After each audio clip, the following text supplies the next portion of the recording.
하나님의 말씀 열왕기하 9장 14절로 26절 우리 한 절씩 그렇게 읽도록 하겠습니다. 이에 nim시의 손자 여호사밧의 아들 예후가 요람을 배반하였으니 곧 요람이 온 이스라엘과 더불어 아람의 왕 하사엘과 맞서서 길랏 라못을 지키다가 아람의 왕 하사엘과 더불어 싸울 때에 아람 사람에게 부상한 것을 치료하려 하여 이스라엘로 돌아왔던 때라. 예후가 이르되 너희 덫에 합당하거든 한 사람이라도 이 성에서 도망하여 이스라엘에 알리러 가지 못하게 하라 하니라. 예후가 병거를 타고 이스라엘로 가니 요람 왕이 거기에 누워 있었습니다. 유다의 왕 아하시아는 요람을 보러 내려왔더라. 이스라엘 망대에 파수꾼 하나가 서 있더니 예후의 무리가 오는 것을 보고 이르되 내가 한 무리를 보나이다 하니 요람이 이르되 한 사람을 말에 태워 보내어 맞이하여 평안하냐 묻게 하라 하는지라. 한 사람이 말을 타고 가서 만나 이르되 왕의 말씀이 평안하냐 하시더이다 하매 예후가 이르되 평안이 내게 상관이 있느냐 내 뒤로 물러나라 하니라. 파수꾼이 전하여 이르되 사자가 그들에게 갔으나 돌아오지 아니하나이다 하는지라. 다시 한 사람을 말에 태워 보내었더니 그들에게 가서 이르되 왕의 말씀이 평안하냐 하시더이다 하매 예후가 이르되 평안이 내게 상관이 있느냐 내 뒤를 따르라 하더라. 파수꾼이 또 전하여 이르되 그도 그들에게까지 갔으나 돌아오지 아니하고 그 병거 모으는 것이 nim시의 손자 예후가 모으는 것 같이 미치게 모나이다 하니 요람이 이르되 메우라 하매 그의 병거를 메운지라. 이스라엘 왕 요람과 유다 왕 아하시아가 각각 그의 병거를 타고 가서 예후를 맞을새 이스라엘 사람 나봇의 토지에서 만나매 요람이 예후를 보고 이르되 예후야 평안하냐 하니 대답하되 내 어머니 이세벨의 음행과 술수가 이렇게 많으니 어찌 평안이 있으랴 하더라. 요람이 곧 손을 돌이켜 도망하며 아하시아에게 이르되 아하시아여 반역이로다 하니 예후가 힘을 다하여 활을 당겨 요람의 두 팔 사이를 쏘니 화살이 그의 염통을 꿰뚫고 나오매 그가 병거 가운데서 엎드러진지라. 예후가 그의 장관 빅괄에게 이르되 그 시체를 가져다가 이스라엘 사람 나봇의 밭에 던지라. 네가 기억하려니와 이전에 너와 내가 함께 타고 그의 아버지 아합을 쫓았을 때에 여호와께서 이같이 그의 일을 예언하셨느니라. 다같이요 여호와께서 말씀하시기를 내가 어제 나봇의 피와 그의 아들들의 피를 분명히 보았노라. 여호와께서 또 말씀하시기를 이 토지에서 내게 갚으리라 하셨으니 그런즉 여호와의 말씀대로 그의 시체를 가져다가 이 밭에 던질지니라 하는지라. 아멘. 오늘 저는 반드시 성취되는 하나님의 말씀이라는 제목으로 함께 말씀을 나누고자 합니다. 아람 나라, 오늘날의 그 시리아 땅에 세워졌던 나라가 아람 나라였습니다. 그 아람 나라의 하사엘 왕과 북왕국 이스라엘의 요람 왕 사이에 길랏 땅, 요단강 동편, 오늘날로 말하면 조르단 킹덤, 바로 요르단 왕국이 세워졌던 그 땅 옛날 이름이 길랏인데 길랏 라못에서 전쟁이 벌어집니다. 그런데 그 전쟁에서 북왕국 이스라엘의 요람 왕이 부상을 입습니다. 그래서 전쟁이 끝나고서 본인은 강을 건너서 이스라엘로 돌아옵니다. 이 이스라엘은 사마리아가 북왕국 이스라엘의 어떤 수도였다면 이 이스라엘은 겨울 궁전이 세워졌던 곳입니다. 겨울 기간에는 이스라엘 왕들이 이 이스라엘에 있는 궁전에서 쉬면서 그렇게 일을 했던 것, 바로 그 이스라엘로 돌아옵니다. 때마침 그의 조카, 그러니까 요람 왕의 누나인 아달리아가 낳은 그의 조카가 남왕국 유다의 아시아 왕이라고 그랬습니다. 조카가 외삼촌 병문을 하러 이스라엘로 찾아왔습니다. 바로 그때에 엘리사가 그의 제자를 불러서 그에게 기름병을 건너주며 이렇게 명령합니다. 너는 지금 즉시로 요단강 동편 길랏 라못을 찾아가서 거기에 주둔하고 있는 장군 예후를 만나라. 그리고 그를 따로 불러서 기름을 그의 머리에 부으며 여호와께서 너를 이스라엘 왕으로 세운다라고 선포하라. 그러면서 그가 해야 할 일을 알려주라. 너는 이제 이 아합 왕가를 완전히 진멸하는 일을 해야 한다라고 말하라. 왜 그러느냐? 그것은 아합과 그의 아들들이 여호와의 선지자를 죽였기 때문이다. 그리고 특별히 아합 왕의 아내인 이세벨은 의롭게 살아가던 하나님의 종, 하나님의 백성들을 핍박하고 죽이는 일에 앞장을 섰는데 그 대표적인 인물이 누구라고 그랬습니까? 이스라엘 땅에 포도원을 가지고 있던 나봇을 죽인 것입니다. 그래서 하나님이 말씀하십니다. 특별히 이세벨 그리고 이 아합의 자녀들에 대하여서 그들이 흘린 피와 원한에 대하여서 반드시 하나님께서 갚아주시겠다. 그렇게 말씀하신 것입니다. 그래서 그 말씀에 순종하여서 예후가 그의 군대를 이끌고 바로 요단강을 건너서 요람 왕이 바로 치료차 머물고 있던 이스라엘로 진격합니다. 우리로 말하면 일종의 쿠데타이죠. 그래서 오늘 본문에 보면 이스라엘 성의 망대에 있던 파수꾼 워치맨이 쭉 보고 있는데 군대가 이스라엘 성으로 다가오는 것입니다. 그래서 왕에게 보고했더니 왕이 말합니다. 즉시 사람 하나를 보내갖고 그가 누구이며 무슨 목적으로 오고 있는지를 알아내라고 이야기합니다. 어떤 군대가 어떤 지역을 옮겨갈 때는 반드시 그러한 개통 체계를 통하여서 보고를 해야 되는데 그런 보고 없이 그러한 군대가 다가오고 있는 것 이상한 것 아니겠습니까? 그래서 확인하라고 이야기합니다. 그런데 보낸 사람이 돌아오지 않습니다. 그래서 또다시 다른 사람 하나를 보내는데 그도 돌아오지 않습니다. 우리 한국말에 함흥차사라는 말이 있습니다. 옛날에 그 조선 왕국을 세웠던 태조 이성계가 그의 아들 태종 이방원이 자기 형제들을 죽이고 왕위를 찬탈하자 분노하여서 바로 한양을 떠나 서울을 떠나서 그의 본거지인 함경북도 함흥으로 돌아갑니다.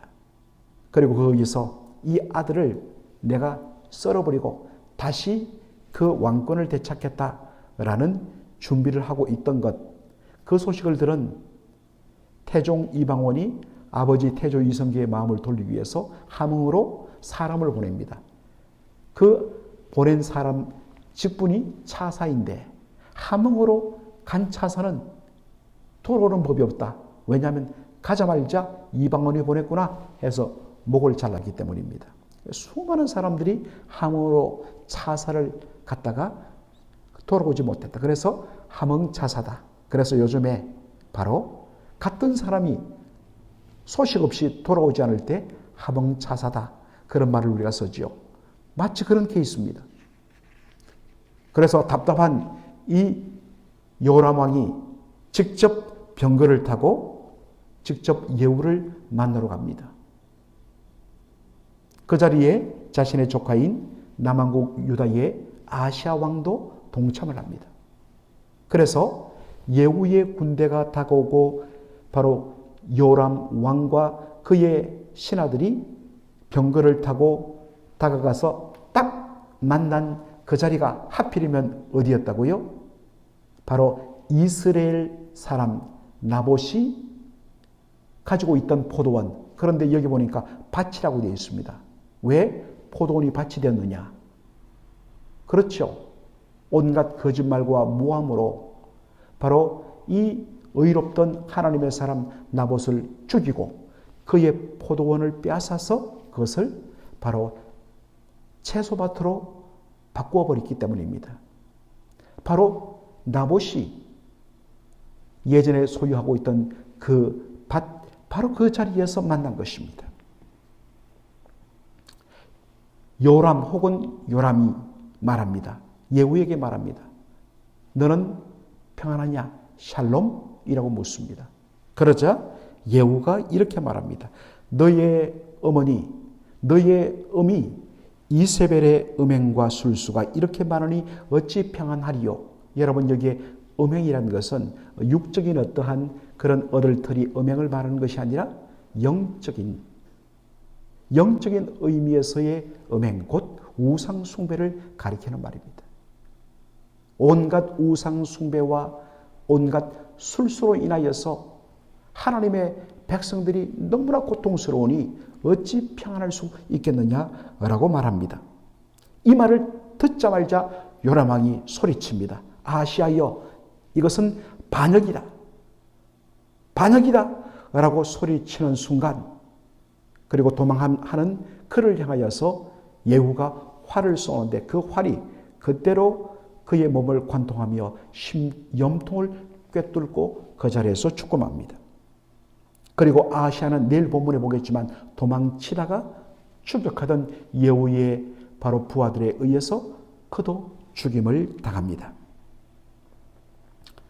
놀라운 사실은 바로 이 요람 왕이 죽임을 당했던 자리가 어디냐? 이스라엘 사람 나봇의 토지, 나봇의 포도원 자리라는 것입니다. 열왕기상 21장을 보면 이 사건이 자세히 나옵니다. 요람 왕의 아버지 아방이 자신의 겨울 궁전인 이스라엘 땅으로 와서 궁전에 있는데 내다보니까 궁전 바로 옆에 아주 멋진 빈야드 포도원이 있었습니다. 알아보니까 나봇이란 사람이 소유한 포도원이었습니다. 그래서 제안합니다. 내가 이 장소가 너무 좋은데 여기에 내가 원하는 채소와 나물들을 심고 나의 가든을 만들기를 원하니까 이것을 나에게 팔라. 팔기 싫다면, 포도원을 원한다면 내가 이 포도원보다 훨씬 더 좋은, 몇 배나 좋은 포도원으로 내가 바꿔줄 테니까 이 자리를 나에게 넘겨달라고 이야기합니다. 그런데 우리 같으면 어떻게 하겠습니까? 싫어도 왕이 명령하니까 달라고 빼앗는 것도 아니고 보상을 해주겠다고 그러고 아니면 몇 배로 더 좋은 포도원으로 바꿔주겠다고 이야기하는데 우리 같으면 받을 것입니다. 그런데 이 나봇은 단호하게 리젝트, 거절해요. 이유가 뭐냐? 그것은 조상으로부터 물려받은 땅을 팔지 말라는 하나님의 말씀이 있기 때문에 이 말씀을 따라서 저는 아무리 왕이라 할지라도 좋은 제안이라 할지라도 그것을 제가 받을 수 없습니다 라고 말합니다. 레위기 25장 23절에 보면 바로 그 말씀이 나옵니다. 토지를 영구히 팔지 말 것은 토지는 다 내 것임이라. 너희는 그류민이요 동거하는 자로서 나와 함께 있느니라. 하나님께서 가나안 땅을 정복한 후에 이 모든 땅을 12지파별로 그렇게 제비 뽑아서 나누어 줍니다. 그리고 각 지파별로 속한 집안들이 나와서 또 차례로 제비를 뽑아서 각 집안별로 땅을 분배해 주었습니다. 그런데 기억할 것은 이 땅의 진정한 소유권은 누구에게 있다는 것입니까? 여호와 하나님께 있고 다만 너희는 그것을 사용하는 권한을 내가 허락했을 뿐이라 라고 이야기합니다. 그런 이유로 조상으로부터 물려받은 땅을 마치 내 것인 양 함부로 팔아서는 안 된다라는 말씀입니다. 참 귀한 것이죠. 하나님께서 우리에게 생명 주셨고 건강 주셨고 가정을 주셨고 우리의 일터와 또 우리의 직장을 통하여서 하나님께서 우리에게 이런 풍성한 것들을 주셨습니다. 우리의 집과 또 우리의 여러 소유들. 그러나 그 모든 것은 다 주께로부터 온 것이요. 그러므로 그것의 진정한 소유권자는 우리 주님이고 우리는 다만 그것을 바로 위임받아서 잘 쓰고 잘 사용하는 사용권을 가졌다는 것입니다. 바로 그러한 내용을 담고 있는 것이 레위기 25장 23절인데 이 말씀, 여러분 그 아브왕 때가 어떤 때입니까?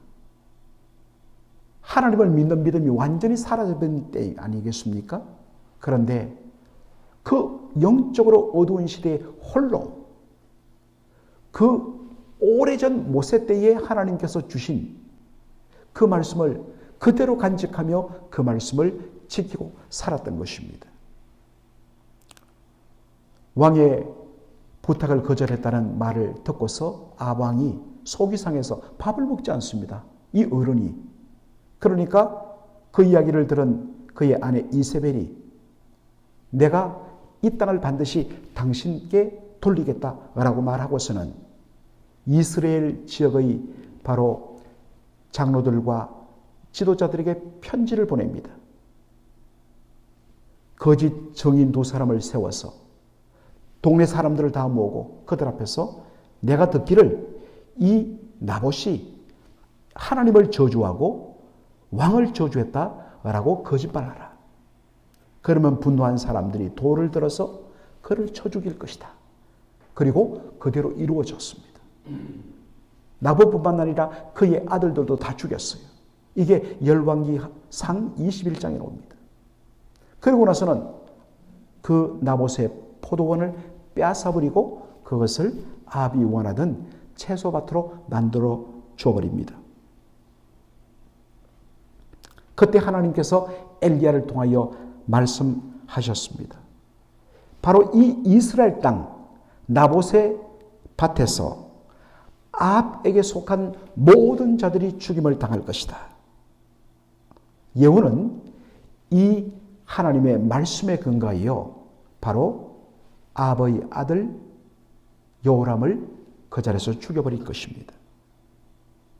그리고 내일 그리고 그 모레 계속 우리가 보겠지만 하나님의 그 말씀이 그대로 이루어져 남은 아합에 속한 모든 자들이 죽임당하고 이세벨이 죽는 것을 보게 됩니다.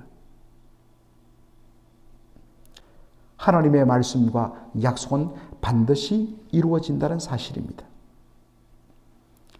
여러분 출애굽기 17장을 보면 이스라엘 백성들이 바로 출애굽 엑소더스에서 홍해를 바로 건넙니다. 하나님께서 홍해 바다를 열어주셔서 홍해를 건너편으로 넘어오는데 그 여정 속에서 사람들이 다 지치게 됩니다.